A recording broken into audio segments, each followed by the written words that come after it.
पुराने समय की बात है। गांव में धनीराम नाम का एक किसान रहता था। उसके पास 4 लड़के थे। धनीराम अपना घर चलने के लिए अपने खेत में कृषि कार्य करता था। लेकिन धनीराम के चारों लड़के बहुत ज्यादा आलसी थे। वह कभी भी खेतों में काम करने के लिए नहीं गए थे। वह सारा दिन अपना समय गांव में इधर उधर बैठकर बिताया करते थे। एक दिन धनीराम अपनी पत्नी से बोला कि आज तो मैं जिंदा हूँ तो सब कुछ सही चल रहा है, मेरे बाद कौन खेती करेगा।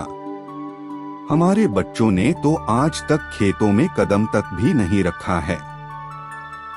धनीराम पत्नी ने इस पर कहा, कोई बात नहीं, धीरे धीरे यह काम करने लगेंगे। इसी तरह से धीरे धीरे समय गुजरता जा रहा था। एक दिन धनीराम की अचानक से तबीयत खराब हो जाती है और वह बहुत ज्यादा बीमार पड़ जाता है।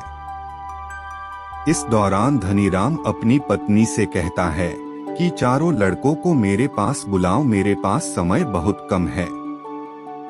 इतना सुनने के बाद धनीराम की पत्नी अपने चारों लड़कों को उनके पिता के पास बुलाकर लाती है। धनीराम इस बात से बहुत ज्यादा चिंतित था कि उसके बाद उसके लड़कों का क्या होगा।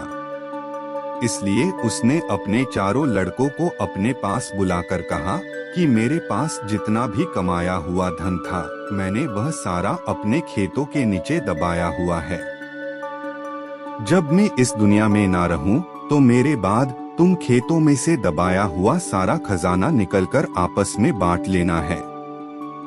इतना सुनने के बाद धनीराम के चारों बेटे बहुत खुश हुए। इसके कुछ समय बाद धनीराम की बहुत ज्यादा बीमार होने की वजह से मृत्यु हो गई। धनीराम की मृत्यु के कुछ दिन बाद उसके चारों बेटे खेत में दबे हुए खजाने को खोदने के लिए निकल गए। खेत में पहुंचने के बाद चारों बेटों ने पूरा खेत खोद डाला, लेकिन उनमें से किसी को भी खजाने जैसा कुछ नहीं मिला। इस बात से वह चारों बहुत निराश हुए और उन्होंने घर आकर अपनी माँ से कहा कि पिताजी ने खेत जो खजाने के बारे में बताया था वह एक झूठ था। हम चारों ने पूरा खेत खोद डाला, लेकिन हमें खेत में कोई भी खजाना नहीं मिला। यह सुनकर उनकी माँ बोली कि तुम्हारे पिताजी ने अपने पूरे जीवन में यह घर और खेत ही कमाया है। अब जब तुमने इतनी मेहनत करके पूरा खेत खोद दिया है, तो अब उसमें बीज भी डाल दो।